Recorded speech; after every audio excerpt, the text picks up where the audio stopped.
Salut les amis, j'espère que vous êtes en pleine forme et que vous profitez bien de vos vacances. Alors moi j'en profite pour vous proposer cette semaine un exercice un peu récapitulatif de ce qu'on a vu toutes ces dernières semaines sur les intégrales, avec un calcul plus difficile, plus long, plus technique, mais qu'il faut savoir faire, et qui utilise en plus les outils qu'on a vus ces dernières semaines.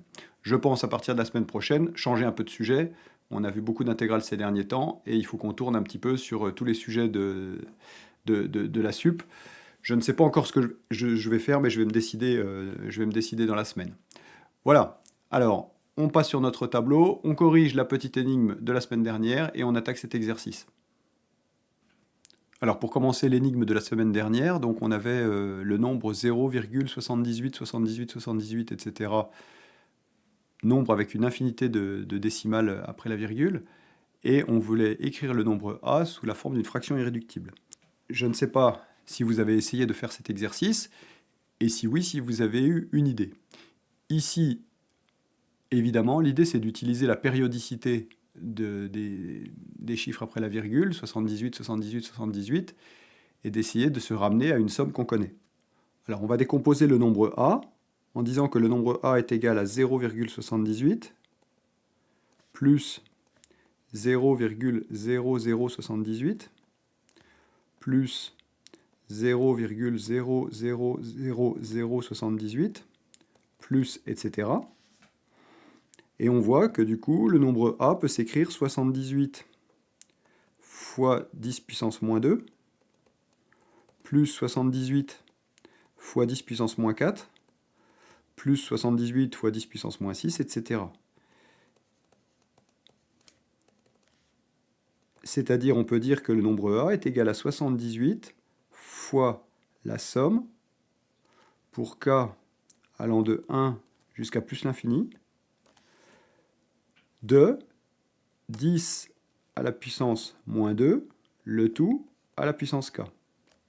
On remarque que si k égale 1, ça va faire 2 à la puissance moins 2. Si k égale 2, ça va faire 2 à la puissance moins 2 fois 2, c'est-à-dire 2 à la puissance moins 4. Si k égale 3, 10, 2, j'ai dit 2, pardon, c'est 10, 10 à la puissance moins 6, etc. etc. Et qu'est-ce qu'on voit ici? On voit qu'on a une somme géométrique de raison 10 à la puissance moins 2. Et donc, on connaît le résultat d'une somme géométrique. Ça nous fait 78 fois. Alors, le résultat d'une somme géométrique, alors une somme géométrique déjà va être convergente quand la raison va être plus petite que 1, va être comprise entre moins 1 et 1. Ici, c'est 1 centième, donc évidemment, c'est 0,01, c'est compris entre 0 et 1. Et donc, on va pouvoir calculer cette somme. Et cette somme va valoir, donc, premier terme. Alors, le premier terme, comme on commence à k égale 1, eh bien, ça va être 10 moins 2, fois 1 sur 1 moins la raison. Donc 1 moins 10 moins 2. Alors, ce qu'on va faire ici, c'est qu'on va multiplier au numérateur et au dénominateur par 10 puissance 2. Ça va nous faire 78 fois 10 puissance moins 2 fois 10 puissance 2 sur, au dénominateur, du coup, 10 puissance 2 moins 10 puissance moins 2 fois 10 puissance 2, c'est-à-dire fois 1. On remarque que 10 puissance moins 2 fois 10 puissance 2 ici, ça va nous faire 1. Et donc, il nous reste pour a égale 78 fois 1 sur 10 puissance 2 moins 1. Alors 10 puissance 2 moins 1, ça fait 100 moins 1, c'est-à-dire 99. Donc notre fraction peut s'écrire, enfin notre nom peut s'écrire 78 sur 99. On l'a déjà écrit sous forme d'une fraction. Cette fraction est-elle irréductible? Non, puisque la somme des chiffres du numérateur et du dénominateur sont divisibles par 3. On trouve 15 au numérateur et 18 au dénominateur. On sait que c'est un critère de divisibilité par 3. Et du coup, on peut simplifier par 3. Alors, 78 divisé par 3, ça va nous faire 26. Et 99 divisé par 3, ça va nous faire 33. Cette fois, ça va être effectivement irréductible, puisque 26, c'est 2 fois 13, et que 33, c'est 3 fois 11. Il n'y a pas de diviseur premier commun, donc c'est irréductible. Et voilà, écrit sous forme d'une fraction irréductible, le nombre 0,787878. Alors l'exercice que je vous propose cette semaine, c'est le calcul donc de l'intégrale de 0 à 1 de dx sur x puissance 4 plus x au carré plus 1. Ça ressemble un peu à des choses qu'on a déjà vues, sauf que les autres fois, on était avec x au carré et x, et non pas x puissance 4 et x au carré. Alors, vous pourriez dire, bah oui, mais si on pose grand X est égal à x au carré, bah, au dénominateur, on va bien avoir grand X au carré plus grand X plus 1, et donc on va se ramener à un truc qu'on connaît. Le problème, c'est que si on veut faire ça, le d grand X va être égal à 2x dx. Or, on n'a pas x dx ici. Donc, on ne pourra pas avoir d grand X. Et du coup, le changement de variable ne va pas marcher. Pour que ça marche, il faudrait qu'ici, on ait x dx. Et c'est d'ailleurs l'exercice que je vais vous proposer de faire pour la semaine prochaine si vous avez envie de le chercher.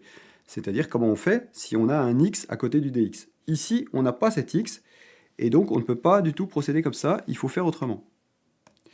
Alors pour procéder autrement, il y a un certain nombre d'étapes. La première étape étant d'étudier le polynôme du dénominateur et de le factoriser. Alors donc on écrit p de x égale x puissance 4 plus x au carré plus 1. On remarque que ça c'est toujours supérieur ou égal à 1, puisque x au carré et x puissance 4 sont positifs. Pour faire ça, il faut donc factoriser ce polynôme. C'est un polynôme de degré 4 qui n'a pas de racine, puisque il est toujours supérieur ou égal à 1. Il va être égal au produit de deux polynômes de degré 2. On sait que les seuls polynômes irréductibles dans R de x, c'est-à-dire dans les polynômes réels, sont soit les polynômes de degré 1, soit les polynômes de degré 2 qui n'ont pas de racine. Et donc en fait ce polynôme va être le produit de deux polynômes qui n'ont pas de racine. Pour faire cette factorisation, il y a deux méthodes. Première méthode, on peut chercher les racines complexes. Et il n'est pas très difficile de s'apercevoir que ces racines complexes sont e1pi sur 3, e2i sur 3, et puis leur conjugué, c'est-à-dire e moins i sur 3 et e moins 2i sur 3. Et du coup, on les regroupe par 2, c'est-à-dire on va faire x moins e i sur 3 facteur de x moins e moins i sur 3, ça va nous faire un polynôme de degré 2 réel, et puis x moins e 2i sur 3 facteur de x moins e moins 2i sur 3, on va les multiplier entre eux, ça va nous faire un polynôme de degré 2 réel aussi, et ces deux polynômes de degré 2 réels seront, formeront la factorisation de notre polynôme p. Sinon, on peut faire plus simplement en disant que p de x, on va l'écrire sous la forme x plus ax plus b, facteur de x plus cx plus... Et alors on sait que la constante est égale à 1, et la constante va être égale à b fois le d qu'on s'apprête à mettre ici. Donc il est évident que le d vaut 1 sur b. Et au passage que le b est non nul, sinon ça ne sera pas possible d'obtenir 1. Alors du coup, il nous reste à calculer ABC, et pour ça, on va développer et on va regarder ce que ça donne. Alors, qu'est-ce que ça nous donne? Le terme de degré 4, x4, plus le terme de degré 3, ça va être x3 facteur de... Alors, j'ai oublié ici les carrés, x carré et puis ici x carré. Alors, pour faire un polynôme de degré 3, il nous faut x carré fois cx, donc c, et x carré fois ax, donc plus a. Ensuite, le terme en x carré, on va avoir x carré facteur de b, x facteur de 1 sur b, x carré facteur de 1 sur b, pardon, et puis on va aussi avoir ax fois cx, donc ac. Ensuite, plus le terme en x, alors le terme en x, on a a sur b, et on peut avoir bc aussi. Le tout facteur de x, et le terme constant, on s'est débrouillé pour que ça fasse 1. Alors, évidemment, tout ça est égal au polynôme p de x. Et donc, qu'est-ce que ça nous donne? Donc j'écris égal P de x, et je sais que P de x c'est x4. Alors x4 c'est bien, plus 1 à la fin c'est bien aussi, et puis plus x carré. Donc ça veut dire que C plus A égale 0, il n'y a pas de x cube, donc A égale moins C. Et puis A sur B plus BC, alors on va dire plus B fois moins A, puisque C égale moins A, est égal à 0, ce qui est équivalent à, alors on va pouvoir mettre A en facteur, ça va nous faire A facteur de 1 sur B moins B est égal à 0.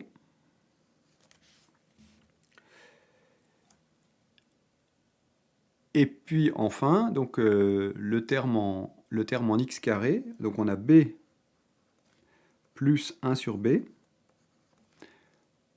plus AC. Alors c'est pareil, plus AC, en fait, comme C est égal à moins A, ça va nous faire moins A carré,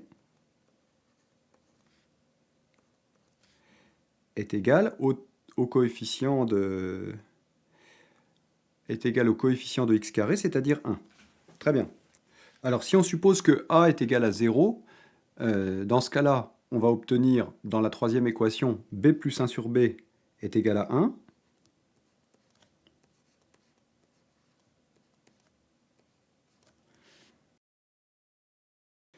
Et si on calcule le delta, on trouve delta est égal à 1 moins 4, c'est-à-dire moins 3, c'est-à-dire négatif. Ça veut donc dire qu'il n'y a pas de possibilité B plus 1 sur B égale 1 et que la possibilité A égale 0 ne marche pas. Donc ça veut dire que A n'est pas égal à 0. Donc ici, on étudiait A égale 0. Donc ça, c'est pas possible. Et donc on étudie maintenant le cas A différent de 0. Et alors ça nous donne 1 sur B moins B égale 0, c'est-à-dire 1 sur B égale à B. C'est équivalent à B égale 1 ou moins 1. Et comme on sait que B plus 1 sur B est égal à 1 plus A au carré, et donc strictement positif, eh bien B égale moins 1 est impossible.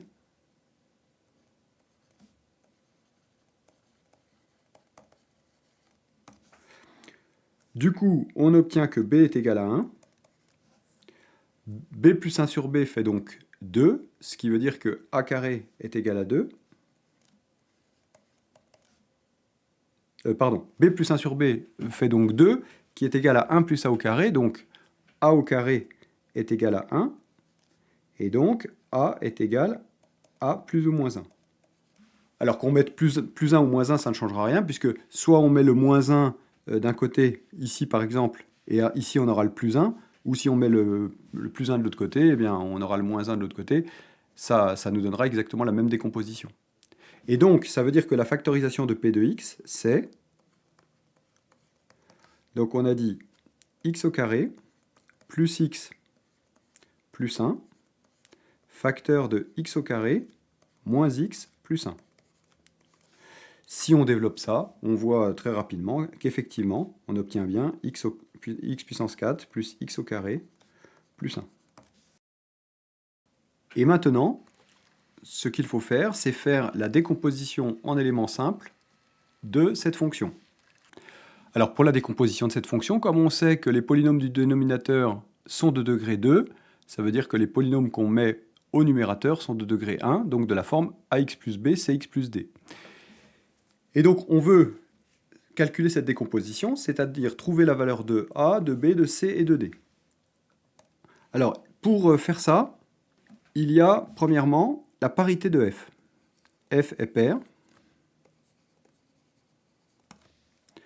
Donc, f de x est égal à f de moins x, qui est égal donc à moins ax plus b sur x au carré moins x plus 1 plus moins cx plus d sur x au carré plus x plus 1.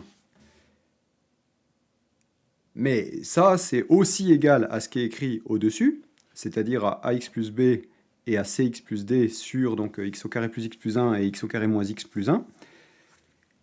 Et ça, pour toute valeur de x. Donc, dans ce cas-là, on peut faire l'identification des fonctions, c'est-à-dire que moins ax plus b correspond en fait au cx plus d du dessus, et moins cx plus d correspond au ax plus b du dessus.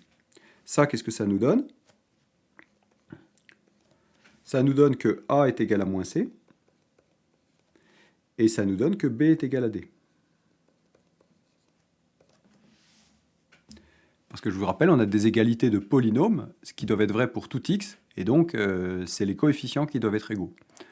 Donc on a déjà a égale moins c et b égale d. Alors on peut calculer b et d en calculant f de 0. Alors f de 0 nous donne quoi? Nous donne 1 sur 1. Donc ça fait 1. Et si on regarde au niveau de la décomposition, ça fait b sur 1 plus d sur 1. Donc b plus d est égal à 1. Et comme on sait que b est égal à d, eh bien ça nous fait b égale d est égal à 1 demi.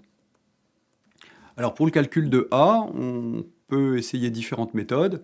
Une méthode serait évidemment de tout remettre au même dénominateur et d'identifier. Sinon, on peut essayer de remplacer par une valeur. Alors, essayons. On va essayer de remplacer par la valeur 1. Qu'est-ce que ça nous donne?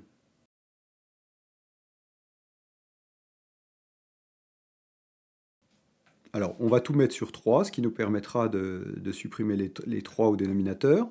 1 est égal à a plus 1,5 plus, alors n'oubliez pas qu'on multiplie par 3, donc 3c plus 3,5. 1 moins 2, donc ça fait moins 1, est égal à a plus 3c. Mais on se rappelle que c est égal à moins a, donc a moins 3a. Et ça, c'est équivalent au fait que moins 2a égale moins 1, c'est-à-dire 2a égale 1, et a égale 1 demi. Donc 1 demi, facteur de, du coup il nous reste 1x plus 1, donc x plus 1 sur x au carré plus x plus 1. Et puis ici ça nous ferait plus moins x plus 1, mais on va plutôt l'écrire pour simplifier, moins du coup x moins 1 sur x au carré moins x plus 1. La raison est de garder le même signe au x carré et au x, et au moins x et au moins 1, puisque ça va nous permettre d'écrire une forme u' sur u. Voilà, alors donc ça c'est la décomposition de notre fonction, et vous voyez que du coup, effectivement, ce calcul d'intégrale nécessite un assez gros travail préalable. Maintenant, nous allons pouvoir enfin faire notre calcul. Alors on va ajouter une page. Alors notre fonction donc f de x, je la réécris. Alors maintenant on veut primitiver ça. On voit que pour les nos deux fractions, on a un polynôme de degré 1 sur un polynôme de degré 2. L'idée ici, c'est d'utiliser la forme u' sur u, qu'on va pouvoir primitiver avec le ln. Est-ce qu'on a exactement u' sur u? Pas tout à fait, puisque pour avoir u' sur u, il faudrait qu'on ait 2x plus 1 sur x carré plus x plus 1, et puis pour l'autre, 2x moins 1 sur x au carré. Tiens, ça me fait voir que j'ai fait une bêtise. Ici, c'est moins x plus 1. Du coup, il nous manque, nous on voudrait 2x. Donc on va se débrouiller pour avoir 2x. Alors comment on se débrouille pour avoir 2x? On va faire un quart. ce qui va nous permettre de multiplier par 2 notre numérateur, et donc on va avoir 2x plus 2. Oui, mais nous, on ne veut pas 2x plus 2, on veut 2x plus 1. On va donc garder 2x plus 1.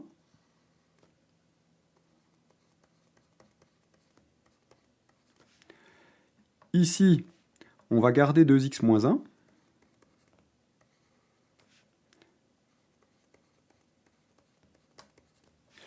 Mais par contre, on va rajouter évidemment ce qu'on a enlevé. Donc on a enlevé plus 1 sur x carré plus x plus 1.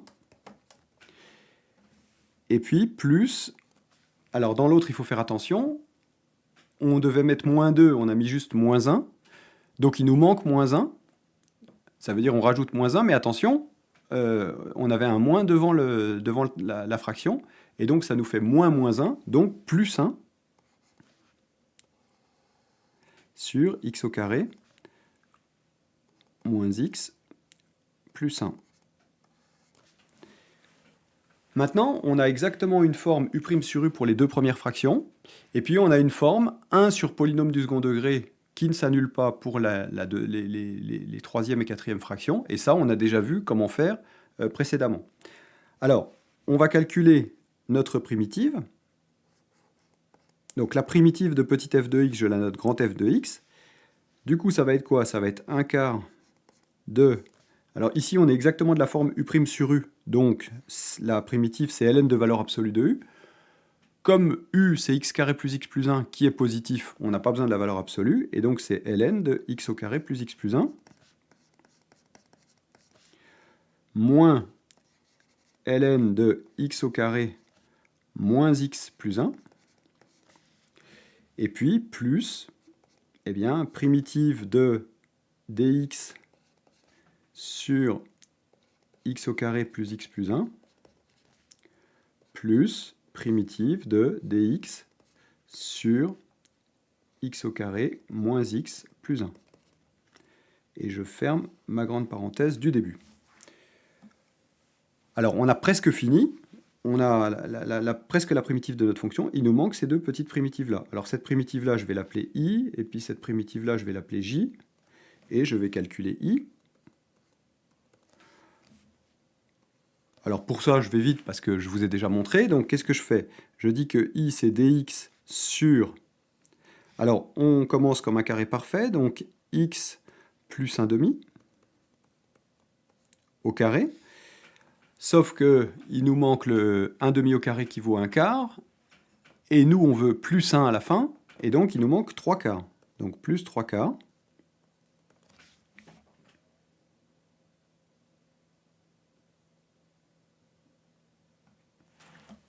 Donc cette décomposition ne pose pas de problème. Hein. Si on redéveloppe ça, on obtiendra bien plus 1 quart plus 3 quarts, donc plus 1. Et on va mettre le 3 quarts en facteur. Donc comme on va sortir 3 quarts au dénominateur, ça va nous sortir en fait 4 tiers devant la fraction, primitive de dx sur... Alors ici, je vous détaille une fois de plus le calcul. Donc ici, comme on a mis 3 quarts en facteur, on a 4 tiers facteur de x plus 1 demi au carré plus 1. Le 4 tiers, on le remplace par une expression au carré. Donc ça va être 2 sur racine de 3, le tout au carré. Et maintenant, ce 2 sur racine de 3, on l'associe avec le x plus 1 demi au carré, et ça nous fait 4 tiers primitive de dx sur eh bien, 2x plus 1 sur racine de 3 au carré plus 1. Donc j'ai multiplié 2 sur racine de 3, facteur de x plus 1 demi, et ça donne ça. Ok, alors on a presque fini. Ici, on est sur une forme u carré plus 1. On sait qu'on va primitiver ça avec de l'arc-tangente. Le truc, c'est qu'il faudrait qu'on ait le du au-dessus. Or, si u est égal à 2x plus 1 sur racine de 3, ça veut dire que du serait 2 sur racine de 3 dx. Et donc, on va faire apparaître 2 sur racine de 3 dx en disant que ça fait 4 tiers je laisse de la place, primitive de 2 sur racine de 3 dx sur 2x plus 1 sur racine de 3 au carré plus 1. Mais évidemment, j'ai fait apparaître un 2 sur racine de 3 qui n'existait pas, et donc je multiplie par son inverse, racine de 3 sur 2. Maintenant, je simplifie, donc 4 demi ça fait 2, racine de 3 sur 3 ça fait 1 sur racine de 3, donc ça me fait 2 sur racine de 3. Primitive de, et là maintenant, non je ne vais pas écrire primitive, je vais écrire directement la primitive plutôt, et là j'ai vraiment du sur u carré plus 1. Puisque, je vous répète, le u c'est 2x plus 1 sur racine de 3, et si on calcule du, ça fait 2 sur racine de 3 dx. Donc, on peut écrire directement que notre primitive donc, est égale à arctangente de 2x plus 1 sur racine de 3. Alors évidemment, plus constante comme d'habitude. Voilà pour le calcul du i. Alors pour le calcul du j, c'est exactement la même chose. Et je vous laisse le soin de le calculer en prenant le modèle du i si vous avez besoin. Pour le j, on obtient 2 sur racine de 3, arctangente, tout marche exactement pareil, de la seule différence, c'est le 2x moins 1 sur racine de 3, plus une constante aussi. Et donc, finalement, on a calculé pour l'instant la primitive de dx sur x puissance 4 plus x au carré plus 1. Alors, on a dit que cette primitive était égale à 1 quart de ln de... Alors, ici, j'ai une différence de 2 ln. On sait que ln de a moins ln de b, c'est ln de a sur b. Donc, on va mettre tout ça sur une grande fraction. X au carré plus x plus 1 sur x au carré moins x plus 1. Alors ensuite, on a plus 1 quart fois 2 sur racine de 3 et la somme des arctangentes. Donc on va faire 1 quart fois 2 sur racine de 3, ça va nous faire 1 sur 2 racine de 3.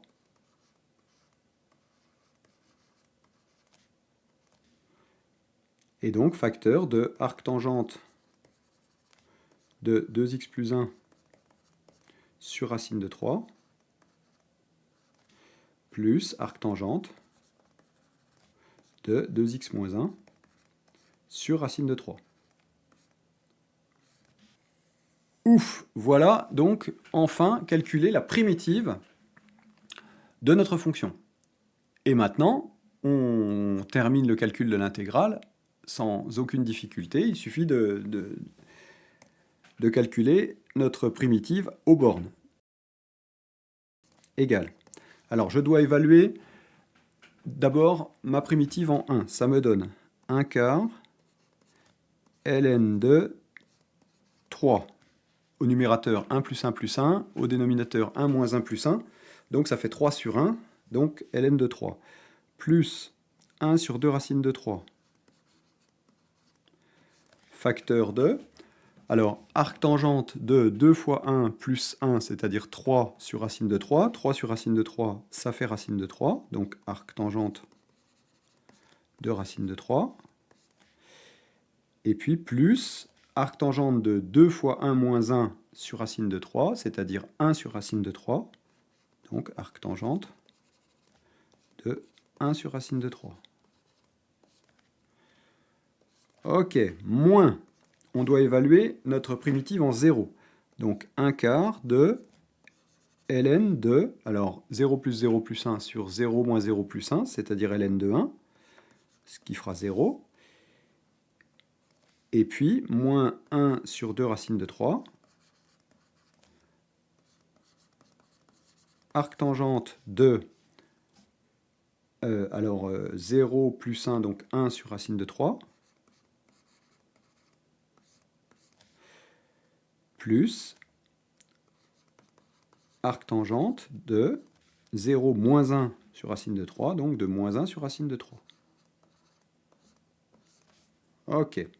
Alors, arctangente de 1 sur racine de 3 et arctangente de moins 1 sur racine de 3, ça s'annule puisque l'arctangente est une fonction impaire. Ensuite, ln de 1, ça vaut 0. Il ne nous reste plus que la première partie, donc 1 quart ln de 3, plus 1 sur 2 racine de 3. Alors, arctangente de racine de 3, vous savez que ça fait pi sur 3. Et arctangente de 1 sur racine de 3, vous savez que ça fait pi sur 6. Il nous reste donc 1 quart ln de 3, plus, alors pi sur 3 plus pi sur 6, on va trouver pi sur 2, et donc il va nous rester pi sur 4 racines de 3. Et ça vaut environ 0,728.